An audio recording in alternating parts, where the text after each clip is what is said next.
Annyeonghaseyo, kembali lagi bersama kita di Ajusi Talk.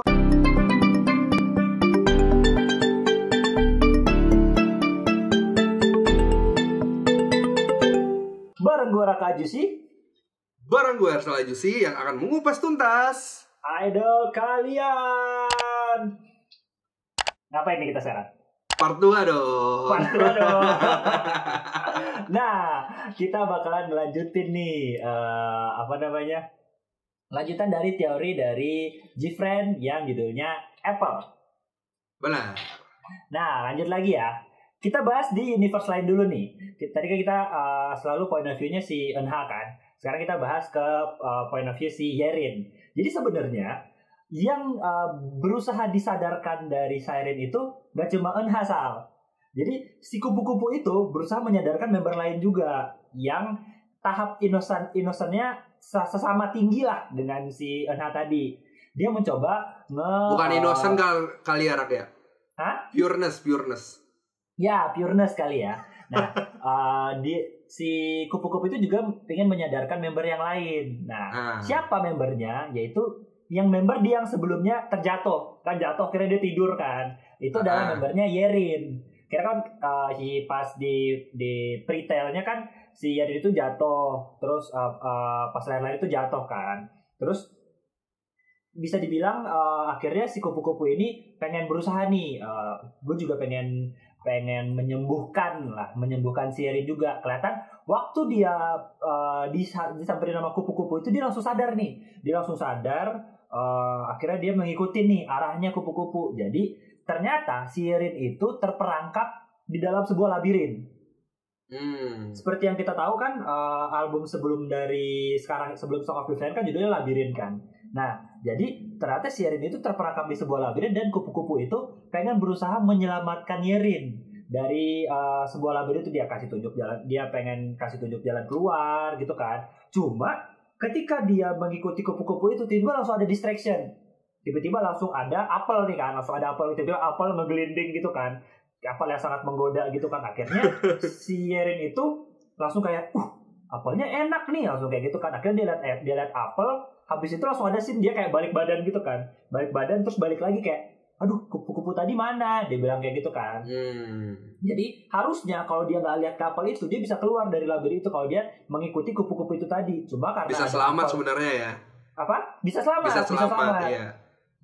Cuma karena ada apel yang tadi, akhirnya dia kalah. Dia tergoda dengan apel itu, dia melihat apel itu, dan akhirnya dia gagal keluar dari labirin itu. Bisa dilihat di scene ketika Yerin itu udah sampai di ujung labirin dan pintunya sudah tertutup.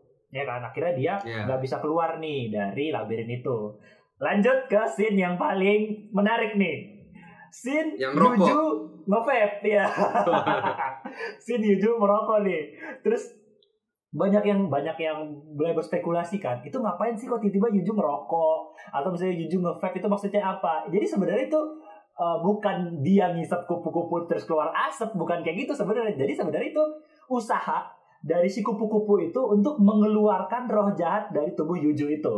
Jadi kan si kupu-kupu itu hinggap di Yuju pas di mulutnya kan. Nah, si kupu-kupu itu berusaha mengeluarkan roh jahat itu dari tubuh si Yuju itu. Kelihatan dari asapnya yang keluar. Jadi ibaratnya si kupu-kupu itu berhasil lah mengeluarkan roh jahat itu dari tubuhnya Yuju. Tapi tidak sepenuhnya kayak gitu. Nah, lanjut lagi kan dari yang lu bilang tadi, dari si Eunha yang tersadarkan bahwa sebenarnya dia itu berada di sebuah duka gitu kan. Dia pas dia nutup matanya Yuju, terus tiba-tiba langsung ada Yuju, sebelahnya ada glass bead merah dan kupu-kupu gitu kan. Akhirnya dia tahu nih, oh berarti dia sadar nih teman-temannya udah bukan glass bead putih lagi, melainkan teman-temannya udah pada glass bead merah gitu kan. Akhirnya dia dapat ilham nih. Karena dia nggak tahu cara nyembuhin teman-temannya, alias Eunha ini nggak tahu gimana cara ngebuat teman-temannya yang udah pada glass bead merah menjadi glass bead putih lagi. Akhirnya dia kepikiran, ya udah deh, daripada gua nyembuhin teman gua, gimana kalau teman gua sekalian jadi Siren aja sekalian. Terus kita bunuh Sirennya, jadi kita yang jadi Sirennya. Jadi kayak daripada kita dipengaruhi oleh Siren, revenge gitu kenapa ya, tidak kita yang gitu menjadi ya? Sirennya? Gimana? balas dendam gitu ya. Iya, kayak balas dendam gitu. Daripada gue dikendalikan, gue bunuh aja dia, biar gue yang jadi sirennya kayak gitu, biar gue yang ngendaliin orang lah, ibaratnya kayak gitu kan. Nah, akhirnya dia berbagi apa sih namanya, berbagi kutukan itu bersama teman-temannya.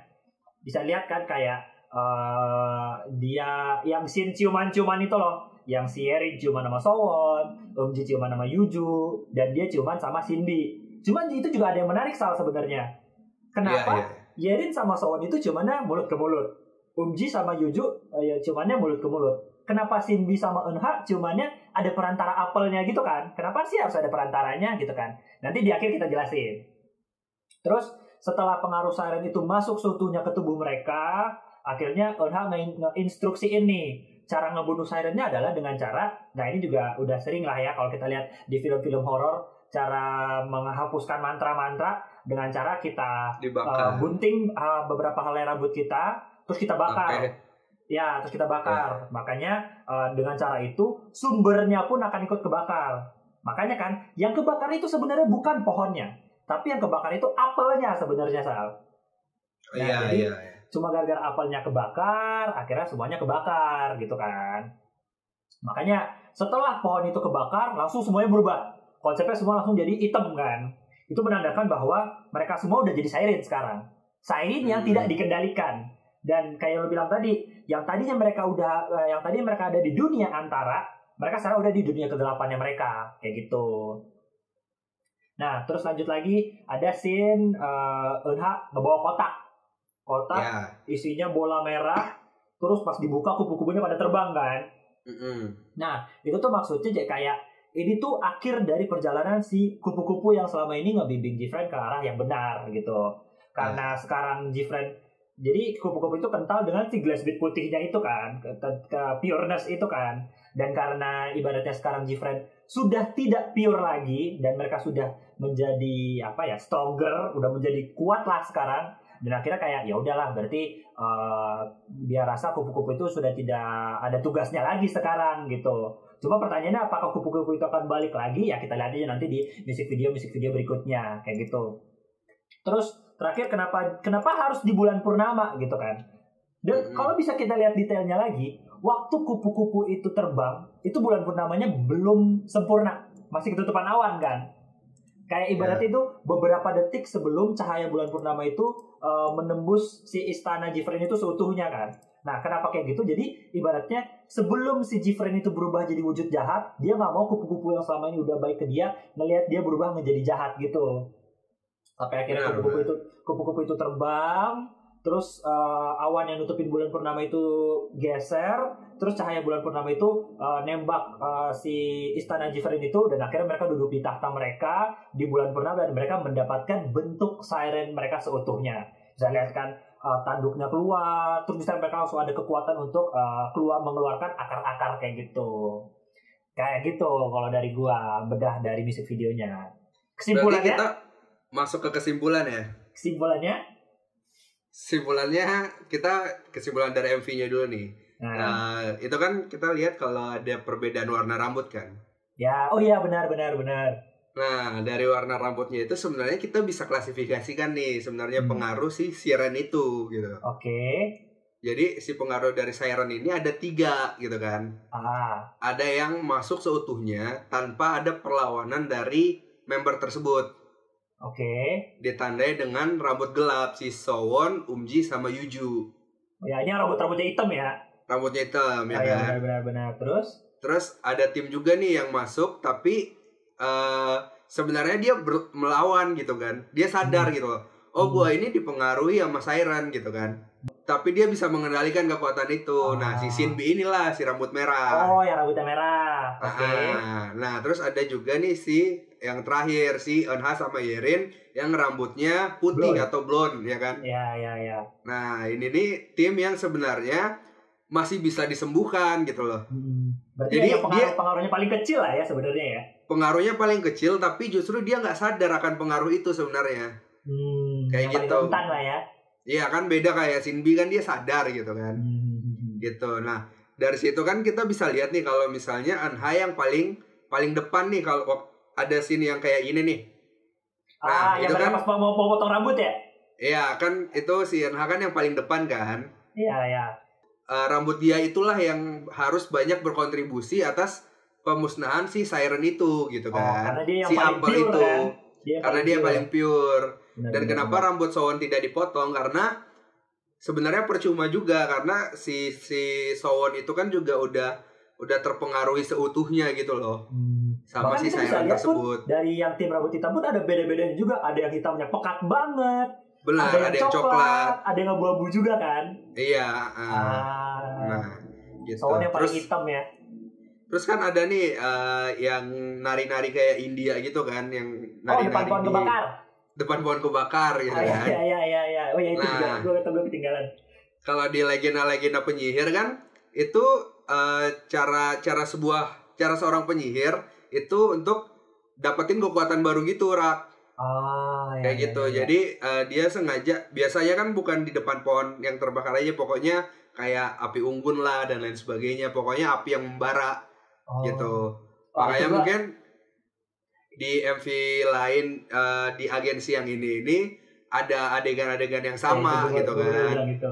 Ada yang rumah kebakar. Benar. Ada yang apa yang lainnya kebakar gitu ya. Cuma capek sih kita bahas yang MV lain juga. Nah terus tadi kan gue sebutin kenapa cuman Shinbi nih yang bisa ngelawan kekuatan itu kan. Iya. Karena si Shinbi ini kenapa cuman Shinbi yang bisa yang nari di depan pohon itu? Kenapa harus Shinbi yang nari? Iya, itu karena si Shinbi inilah yang bisa ngendaliin kekuatan Siren itu gitu loh. Makanya dia rambutnya merah gitu tanpa dikendalikan seutuhnya gitu. Jadi maksudnya merah itu ya yang sihirnya paling kuat yang bisa dia kendalikan lah gitu ya. Benar. Kayak gitu. Dari dia nari di depan api itu. Terus tadi kan ada yang ciuman kan yang lu singgung kan. Nah si Yerin sama Sowon, Umji sama Yuju itu kan ciuman langsung. Tapi kenapa Shinbi sama Nha itu harus pakai perantara apel gitu? Karena yang tadi balik lagi ke warna rambut gitu kan. Karena si Shinbi itu ibaratnya yang paling kuat. Sedangkan si Nha itu yang paling lemah gitu kan. Kayak gitu. Berbahaya. Jadi ketika mereka ciuman tanpa perantara gitu loh, bisa jadi mereka bertukar tempat, bukan berbagi kutukan gitu loh. Nah, makanya harus ada perantara apel itu gitu. Okay. Nah, ini prediksi kita gitu kan. Si Gfriend ini itu menceritakan bahwa ini tuh new era untuk Gfriend gitu loh, Rak. Era Glassbead merah. Era Glassbead merah yang awalnya era Glassbead putih yang innocent, tapi nanti berubah ke yang mungkin agak sedikit badass atau strong gitu kan. Mature lah gitu ya. Lebih mature gitu kan, gitu. Bener. Ini kelihatan kan di scene Anha yang dikasih bola merah itu, yang bahkan si Anha itu yang megang kotak kan Glassbead-nya juga warna merah kan, kayak gitu. Nah, terus yang menandakan ada juga yang Anha melepaskan si Glassbead putih itu gitu loh. Iya benar. Yang dia pegang Glassbead putih tapi dia nggak semangat lagi, nggak mencengkram Glassbead putih itu loh gitu loh. Dia kayak ya udah ini udah selesai eranya Gfriend yang innocent atau pureness gitu loh. Ini masuk ke eranya Gfriend yang lebih mature gitu. Jadi mungkin di comeback terakhirnya Gfriend di tahun ini bisa jadi lagu-lagunya Gfriend jauh lebih strong gitu. Episode terakhir dari ini ya, episode terakhir dari A Tale of the Glassbead ya. Iya gitu, bisa jadi ya kan. Tapi apakah itu benar? Itu hanya sebuah prediksi. Itu prediksi dari Ajusi ya kan. Oke. Itulah. Gitu Rak. Itulah tadi teori sotoy ya. Itu cuma teori dari kita benar. Itu teori dari kita doang. Ya kalau emang bener syukur. Kalau ada tiba-tiba ada enggak aja sih enggak kayak gitu. Ada kayak gini silakan share aja di komentar.